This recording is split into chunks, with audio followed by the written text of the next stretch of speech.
Hey everybody, it's Perry. Just stopping in before the episode gets going to let you know, in case you didn't hear it on last week's episode, that this is an episode that was banked up a while ago, actually, all the way back in 2020 with Swan. It was recorded in anticipation of my daughter being born. And we just never got around to releasing it. The reason was because she wound up being a pretty easy baby to raise at the time, and we just kind of jumped back into recording, and so it never saw the light of day. Eric is gone this and next week, so we're putting this episode out, this old banked episode, this week. And then next week, you are actually going to hear the edited version of the live show from Memorial Day weekend featuring Kenny Coleman. So be on the lookout for that. If you were there for the live show itself, you are going to get the exclusive, uncut, unedited version of that here real soon. So be on the lookout for that as well. It's a big week for content, aside from the fact that kind of taking a week off, kind of not, even though, it's a banked episode.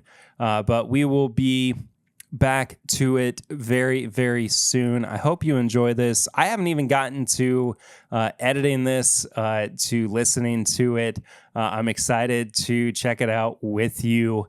It's going to be kind of exciting, so hope you enjoy. This is going to be a lot of fun, and I'll see you real soon. I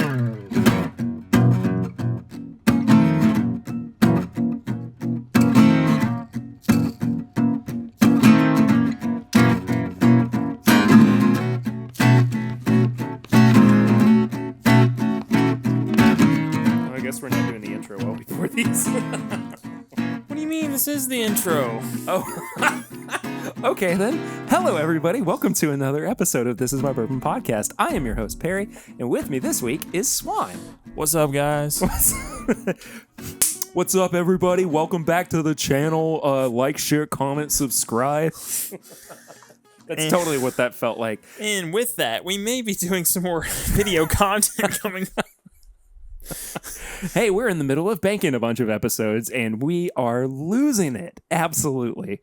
By this point. Swan, how you feeling, buddy? Yup. Good stuff, man. Good stuff. I'm actually excited about this one. I am too. There was a lot of ideas going around kind of how to approach the benchmark stuff. Should we do all 5 in one sitting? We just couldn't figure out how to structure it. But breaking it down and doing some comparisons with like different distilleries and just the same distillery and different picks and that kind of thing. Yeah. I think this one's going to be a pretty good lineup. Yeah, I'm excited for this too. So we have 4 different bottled and bond products. We're going to be starting with the Benchmark Bonded. We're going to be moving to Old Tub from Jim Beam, then New Riff Bottled and Bond, and then we are finishing it out with JTS Brown. Yeah, and all of these are 4-year rye, correct? 4-year rye bourbons. 4-year rye bourbons. I mean, I'm assuming Benchmark's at least 4 years. Yeah, we're making some assumptions with that one for sure. Swan, anything you need to report on what you've been drinking recently? Benchmark. Oh, okay. Benchmark. I had a little bit of that. Would have been a prime opportunity for you to say everything, but we're just going to leave it at Benchmark. Yep. Okay, let's get into this. So we are continuing on with our Benchmark series. This is the 4th out of 5. What? Do you find something else on the label? I mean, I just want more info, and they don't put it on here. They do have like the same blurb on the left wing of it. Yeah, for the first 2 bottles, I read this like something new was going to happen, but then I realized it wasn't going to. It's the same rigmarole. Yeah, but some of them have actually had some tasting notes. This one just says, enjoy the rich flavor and long, smooth finish. Fun. Yep. And a general description of the Bonded Act from 1897. Yeah. So we're going to be comparing these different pours, but we're also going to be reviewing the Benchmark Bonded at the end of it. it's just occurring to me. We could have thrown in the E.H. Taylor Bonded as a comparison. True, but I think that one... But you think that you don't need anything else to drink? Well, it's not even that. That one just got named, with some awards. I think that kind of deserves a revisit on its own. That's true. Maybe with some others that have won awards in the past couple of years. Sure. Just see what they're looking for each year. All right, so let's get into this flight, why don't we? Let's do it. Ooh, caramel apple. I'm already digging this. There's a smoked wood note in there too. Yeah. Oh, this is so much better than the single barrel was. Applewood smoked chips. Thank you. Applewood smoked chips with some caramel. Yeah, but caramel's it's a note I pick up pretty frequently. If I'm just dialing into what's weird about this, yeah, it's that. It's not necessarily savory, but it's definitely that smoked quality, There's a very heavy cinnamon note in there too. Oh yeah, right in the middle of the palate, of the nosing spectrum. I don't know. I had apple cinnamon granola today. Yeah, it's there. It's there. That tinkle of the glass really actually came through on the microphone. That was good. I tried to do it hard enough that it worked. Okay. I'm all about breaking the fourth wall. I know. Go listen to the last call from the past few weeks. Oh, that is oily. Apple cinnamon Cheerios. Yes. That's so off profile for a Buffalo Trace product. I don't care. It's great. It's so good. It's really good. Oh my gosh. Something has happened. So we've done a 90. You're right, something has happened. A 95. An 86. An 86 and now 100. And depending on where the proof point is on it really dictates on how much I like it. Yeah. And it's not what I thought it would be. I genuinely think usually I tend to go for anything from 110 to 120 is that range of what I like. And so I just assume anything higher proof I'm going to like better. That's not been the case with this lineup. No. Not even a little. No. It's really been surprising. Yeah, so the Buffalo Trace products seem like they really find sweet spots in different ranges. And not to spoil anything, with the 95 proof was not it for me. Yeah. But it's just, I don't know. This one's phenomenal. Mm-hmm. It gets back to the original flavors that the Benchmark, the regular Benchmark kind of has, but actually makes it into a good bourbon. It amplifies it. Yeah. It has cinnamon notes. It's got kind of that slight breadiness to it. It's got some of the Cheerio kind of note that you said. Yeah. But it also has a really nice honeyed finish. Mm-hmm. This is solid. I really like this one. This has very quickly become my favorite of the lineup so far. So far, yeah. I think this is definitely up there. Yeah, and we'll get to the review of it here in just a minute, but I almost don't want to do the rest of the flight. Just because this one's so good. Oh, I will. Yeah, I'll do it too. Oh, yeah. Swan's in vacation mode. Ooh. Okay, so now we're nosing the old tub. This one's much more harsh. It is, and it's much more one note. It is, yeah. I mean, I'm really not getting the complexity on the nose that I was with the Benchmark Bottled and Bond. No. So that's so strange. I swear I looked over at you and I thought you were pouring that into your nose.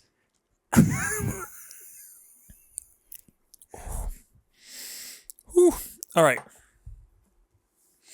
This has got to be one of the more refined bottled and bonds that I've had. The Benchmark Bonded, that is. And having it in comparison to the old tub is spice heavy. Spicy. It is not necessarily the most ethanol heavy, but it is spice heavy. It's kind of like a soft drink. It reminds me kind of Dr. Pepper. It reminds me of Dr. Pepper when you get the machine that's added a little extra carbonation that's not supposed to be in there.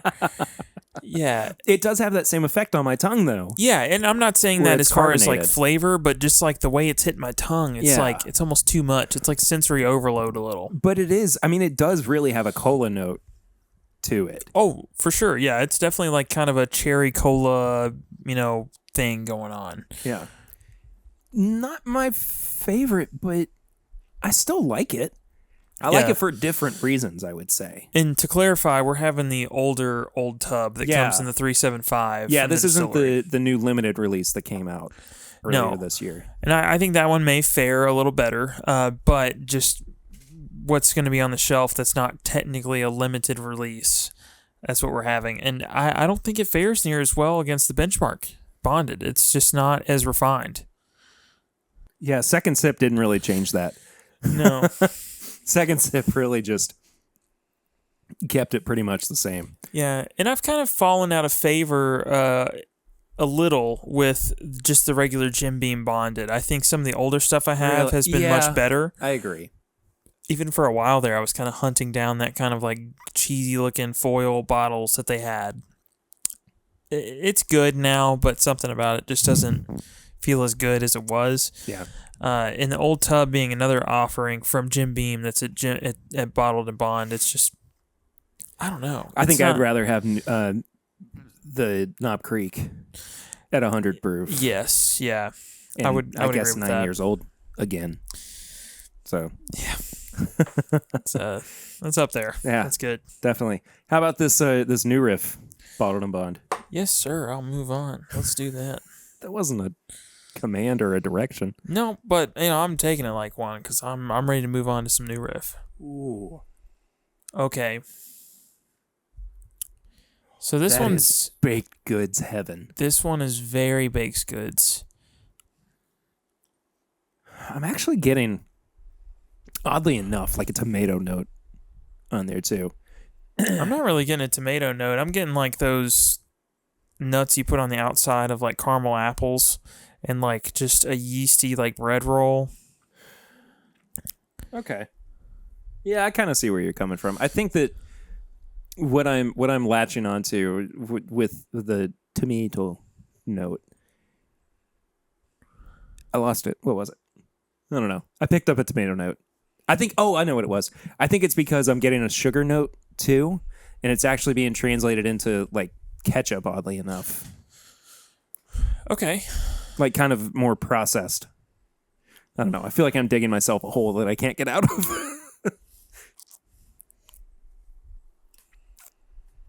I mean, I'm personally not getting ketchup, but I also don't put ketchup on a ton of things. Ketchup with tater tots, though, man.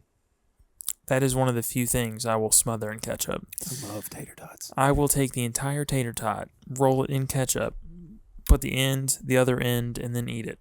You monster. I know. Yeah. I'm a dip and eat because I still like the crunch from the tater tot. Oh, no. Smother that thing. All right. Tater tots or french fries? Tater tots. Yeah. I'm all tater day, tots, man. Yeah. I one time, this is a fun story. I one time drove almost 2.5 hours for very specific tater tots.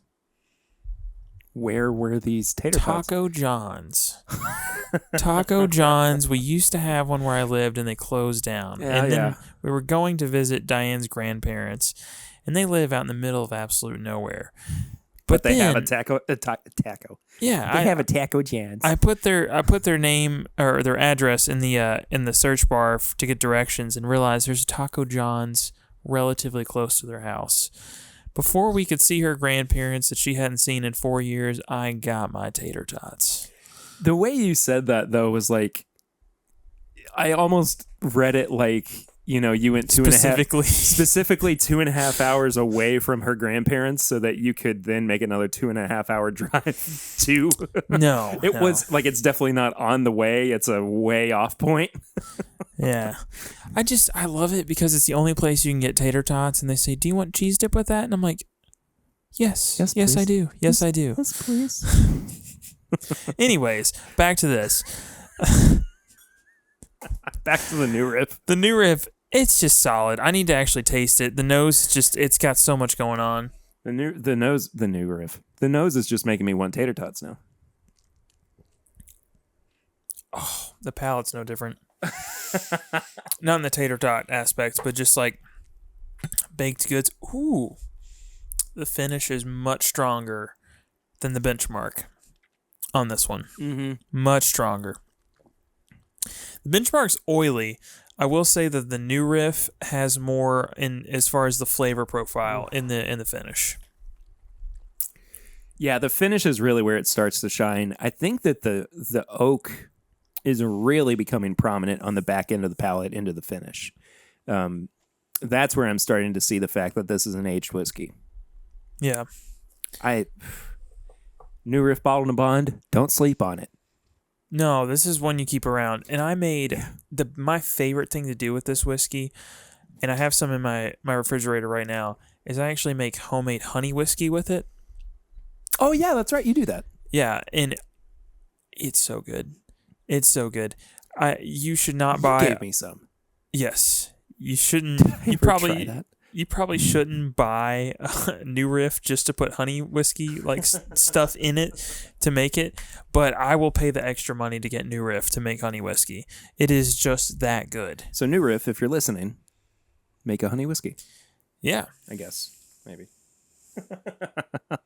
I like this one a lot. This was I always kind of forget how much I like New Riff Bottled and Bond, just because I think the single barrels are really where they shine. And they're definitely the ones that I would lean towards the most. But that being said, as a solid base product, this is great. Yeah. Now, it is the most expensive out of all of them that we're trying right now. I think it's deserving, though. Definitely think it's deserving. I did just go back for a sip of the Benchmark Bonded, just for comparison. Still delicious, man. That is still just an absolute banger. Are the kids still saying banger? No, but Perry, it does slap. Dadgummit. I don't know. You're not as fond of it I like now? the New Riff better. Yeah. I will say I like the New Riff better. But I'm not saying I don't. I think the New Riff is better in and of itself, but I think that the Benchmark Bonded has a lot of merit to it. For half the price? Yeah. Yeah. Oh, yeah. And last but not least, the JTS Brown Bottled and Bond from the Heaven Hill Distillery. I'm about to get my feelings hurt if this is not the best out of the lineup. What if that happens? What if the Benchmark is the new king of the affordable Bottled and Bond products? Well, I'm not going to be upset about it. I'm going to get mad about it. I'm going to get mad about it. I don't know. I mean, I'm always glad for a new player coming into the game and doing super well. But at the same time, there's just those staples that I've like bragged about for years. And to go up to somebody and be like, forget all that. It's like I've always Benchmark. said, don't hate the player. Don't hate the game. Just don't hate. Yeah. I don't know. It but hasn't also, caught on yet. Slow going. It's fine. I'm working on the viral campaign. I think, and you pointed this out to me earlier, they've not done any real promotion behind these Benchmark labels. Nothing. So it's hard for me to be proud of recommending a Benchmark product to somebody after them knowing the reputation that Benchmark has of just this absolute bottom shelf bourbon that's just fine with mixing with Coke. I don't know. I have a hard time being proud of my recommendation at that point. I guess at any point, though, somebody's looked at JTS Brown, which you just tasted, and saying this is, a good product to pick up. It's $10. It's in, kind of some old packaging. It's on the bottom, screw top.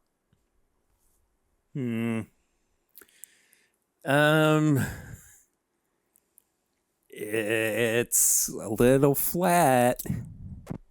It doesn't really deliver like the Benchmark does. Are your feelings hurt? Are you sad? Yeah, I'm mad about it. Yeah. Show us on the bourbon bottle where it hurt you. All over. No, it's just, it's flat. It's kind of flat. That's upsetting. I just don't. It is the cheapest out of the bunch, though. It is, but I don't think that makes it that automatically means that it would be the worst. No. I mean, think about it. How long have we touted the good, cheap bottled and bonds from Heaven Hill? It's been a while. It's been a while that we've been kind of hyping them up, and deservedly so. They're all solid. I just think that there are all these products that shouldn't be overlooked in the affordable bottled and bond realm. No, they shouldn't. Yeah. That being said, all these products are solid. They're all And all fine. for different reasons. Yeah, they're all for different reasons. Yeah. The Benchmark, I will say, is the most surprising out of the bunch. It's Absolutely. If you're talking just generic flavor profile for bourbon, this one is a standout because instead of going cherry, caramel, oak, it decides to go a little more apple, some cinnamon, has some kind of relation to the original product. Yeah. I mean, I genuinely think this is the strongest that we've had out of their lineup so far. And I think the proof point is good. It's affordable. I mean, it is hard to dislike this bourbon for what it is. Yeah, I think so too. I believe wholeheartedly that this is the biggest surprise out of the new Benchmark products so far. Part of me thought that this would just wind up being a product that is pretty generic in the flavor profile. For whatever reason, I thought maybe the small batch was going to be a little bit more elevated just because of the craft that would go behind it. Top floor. Had no idea what to think about that No one. clue. No clue what was going to happen with that. And this was the one that I just kind of like, we'll see. But I've been so impressed with this one. They really stepped up their game with the bonded on in this lineup. Comparing it to everything else, though, is it the best? No, I think New Riff, honestly, is the best out of these products. I'm not trying to, crown a winner, but I do think it's important to compare it to what it's going up against in the market. Yeah. And I think it can hold its own. I really do. Yeah. So should we review this? Yeah, let's give it a review. Yeah, so we have a review system of nose, palate, finish, and price. Each category is out of 5, and then we total it up for a score out of 20. On the nose, Swan, a very solid 3, I would say. See, for me, I actually like it more than that. Yeah? I think it's a really good nose at 3.5. I don't think that it's not really good. I just think that it's really good, but it's missing just a little bit. See, for me, it's just missing less, I guess. That's why I'm just rating it that's fair. a little higher. I think 3.5 is where it needs to be for me.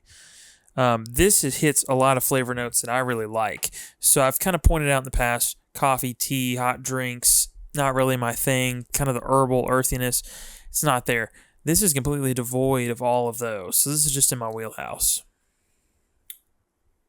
I tell you what, I'm going to make this really easy on myself because I think that this is an extremely well-rounded product.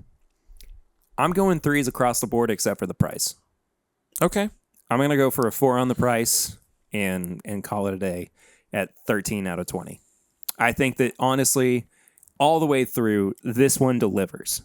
I think this is the one that if you had to point somebody to say, how has Buffalo Trace changed their game with the Benchmark products, this one is it. See, I'm going to go just a tad bit higher. I'm actually going to give it 3 for the palate. Going to do 3 for the finish and 4.5 for the price. Okay, that's fair. Yeah. That puts you at what, like a 14? 7. Yep. Yeah. All right. Yeah, so that puts me at a 14. I think this is a solid recommended. I think it's significantly better than the other stuff we tried, and it's definitely worth the pick up once you see it. And I think that I might have given it either a slightly lower, about the same score as the small batch. Mm-hmm.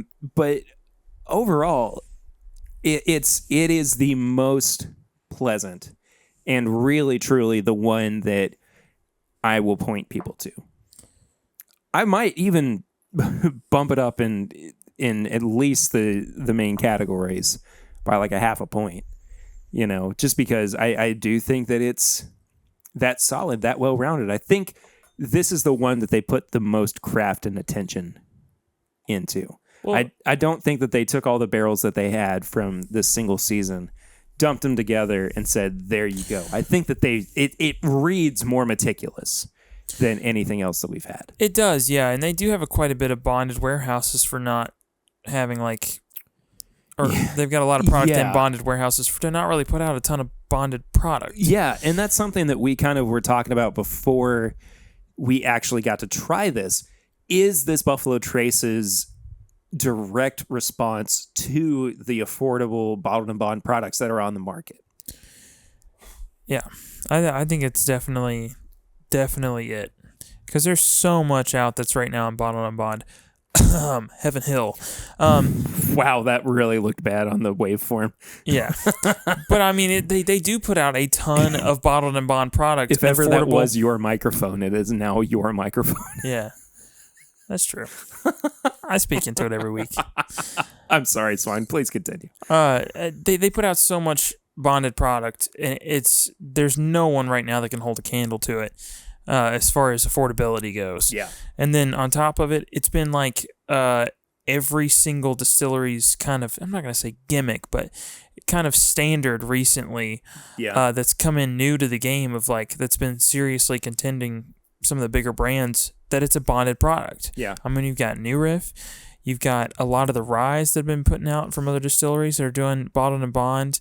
80 Laws put out one that was bottled and bond. You've got Wilderness Trail putting out bottled and bond. Everyone's kind of hopping on that board of we're having an issue selling our bourbon because it's so young and we're charging a good amount for it. But as soon as you put that bottled and bond label on it, it's going off the shelf. Well, and I also think that this is a good indication that bottled and bond is not unimportant in today's market.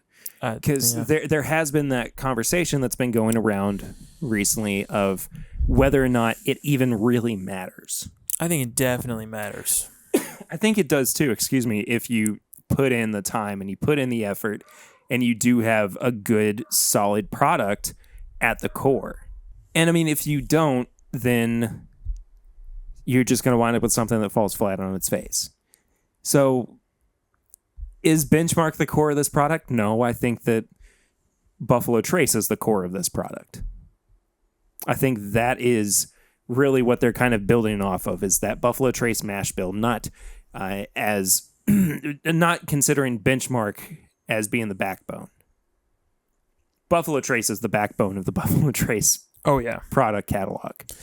And I think that, with that mash bill, they have to expound on it and give it the time and effort that it deserves, because it is so good. Mm-hmm. And with a product like this, they're doing everything right. And honestly, I am comfortable in bumping up my score with those extra 0.5s to nose, palate, and finish to give it a final score of 14.5. I think it's just solid. I'm really, really impressed with this. One of the best cheap alternatives for bottled and bond products on the market.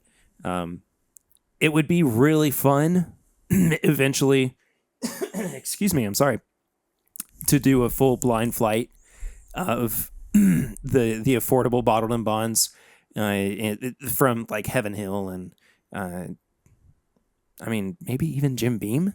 Yeah, we could throw in there too, Jim Beam itself, not Old Tub, and see where it places. I mean, blind is really the only true way to do it, but at the same time, I mean, it could come in last, or it could just shine through as being the best one out of the bunch. I will say it is one of the most unique bottled and bonds I've had. Oh yeah, at this price category.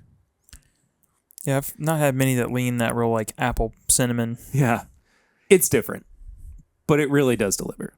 Yeah, and that's it. This is a big old recommend for me. Big old recommend from Swan as well. two Swan thumbs up. Feather thumbs, yeah. Those. Do wings have thumbs? That's a weird question. Do wings have thumbs? I did find out that some cats have thumbs. They're called Hemingway cats. I didn't know that's what they were called. Yeah. Huh. It's great. I have seen cats with thumbs before, though. Yeah, I saw one at Pet Value, and his name was Thumbs. Was it a black cat? Yep. Yeah, I think I know that cat now. Thumbs. Yeah. Anyway, that's a strange thing to say. Let's move on to tips and bits. Tips and bits. Oh, I had to look it up a minute ago. Yeah. You You watched a movie last night? I did. I watched a pretty good movie last night and this morning. What does that mean? I just got up and watched a movie. Oh, okay. I thought you meant that like you watched that movie last night and then you also watched it this morning. No, I didn't.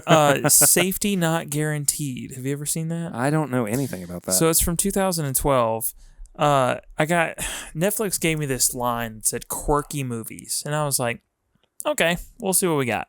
And so the first one in that whole listing was this movie called Safety Not Guaranteed, and it's these journalists, and they basically are just kind of at a stalemate. They don't really know what to do. As far as stories, everything's boring. The main editor doesn't like any of the pitches.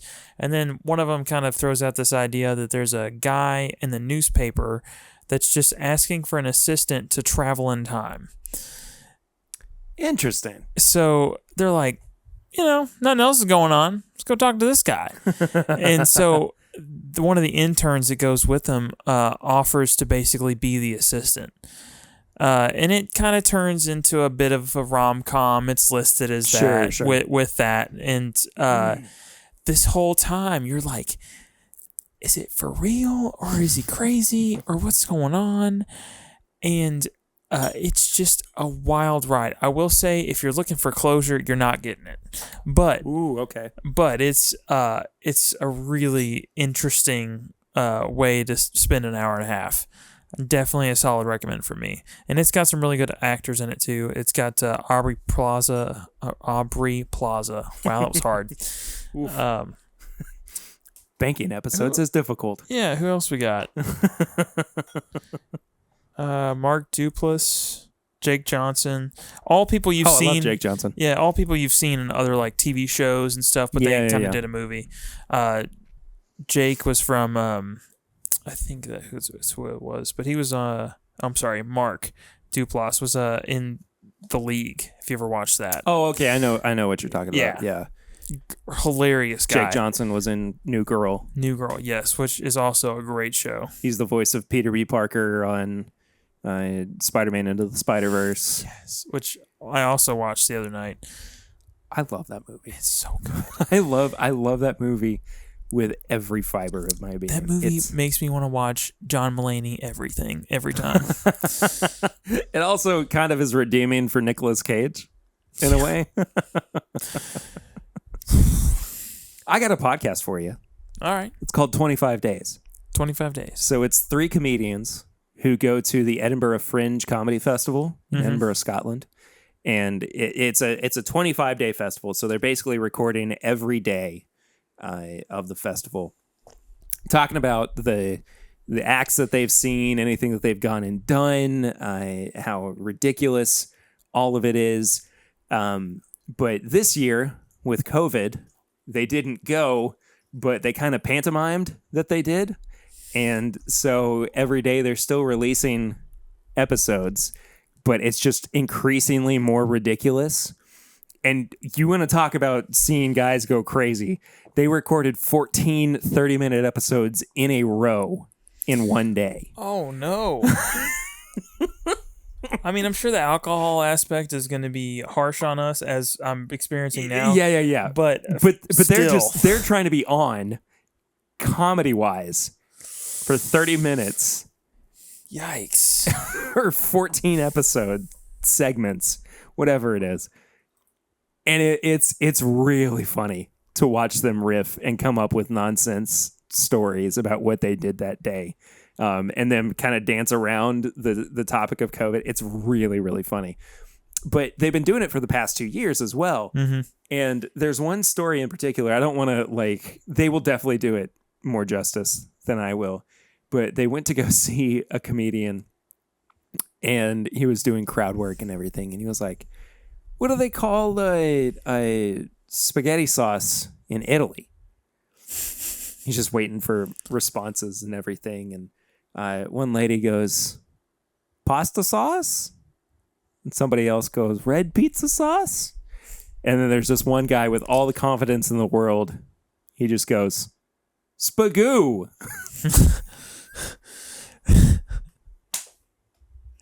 And it was one of the funniest things I've ever heard in my entire life. And then just the fact that this man, full-grown man, thought that maybe somewhere in the world somebody thought that spaghetti sauce was called Spagoo. Spagoo.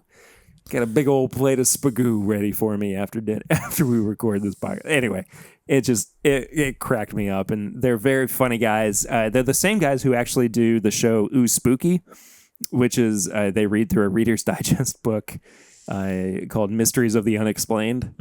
Where I've talked about it on the show before. Really, really good stuff. I mean, they're all very, very funny guys. So that's it for Tips and Bits. I think that's kind of it for this week's episode. Thank you all so much for listening, as you always do. And if you are new to the show, thank you for making it this far through our 5-week series on the new Benchmark products. Next week is going to be our very last one. Swan, where can people find you on social media? I'm on Instagram and Facebook at My Bourbon Finder. And I am on all social media platforms at PRitter1492. You can follow the show at My Bourbon Pod on Instagram, Facebook, and Twitter. You can also leave us a 5-star rating and review on the iTunes podcast app or wherever you actually listen to your podcasts. I don't know what Swan's doing over there anymore. You had one eye closed. Yep. You can send all of your questions and comments to thisismybourbonshop@gmail.com. And that's also where you can find all of our barrel and merchandise at Bourbon Shop. Wait, no, it's threadless.com. What is it? Bourbonshop.threadless.com. There it is. It's kind of both of them. Found it eventually. Right? Yeah. We got there. You can leave us a voicemail for our barrel ring segment at 859-428-8253, and we will listen to it here on the show and respond to it accordingly.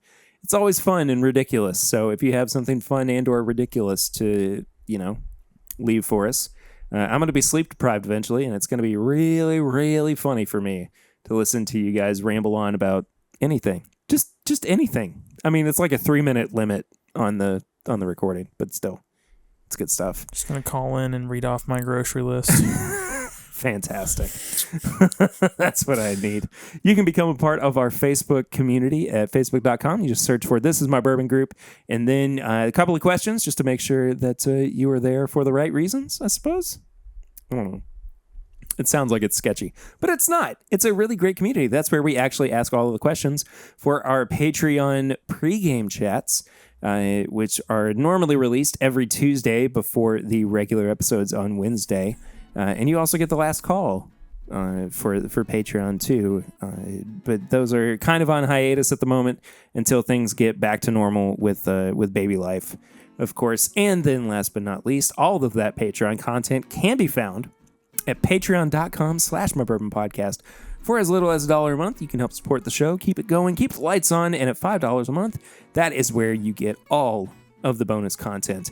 And there's a whole back catalog of stuff that you can go and check out. It's all some pretty good stuff. I have fun with it. And we also have to thank one of our patrons of the show, once again at patreon.com/mybourbonpodcast. This week, Swan, are you ready? Hit me with it. Lil Morgan. Lilith all the way from Brisbane, Australia. She is at the $10 a month tier. She has also been a patron of the show along with her husband, Chris, since October 9th, 2018. And we appreciate everybody who is an ardent supporter of the show, not just monetarily, but by listening to the show every week, sharing it with your friends, liking, sharing, commenting, subscribing, whatever. I don't, the thing that you normally do that everybody says you should do. But next week, we are going to finally wrap up this Benchmark series with the foolproof edition. The one that's going to hurt me. The one that's going to make Swan stagger and fall like a big dumb baby. Yep. Yep. I wish I could combat that with something, but nope, that's right. Yep. All right. Well, until Swan falls on his face, I'm Perry. And I'm Swan. And this is My Bourbon Podcast.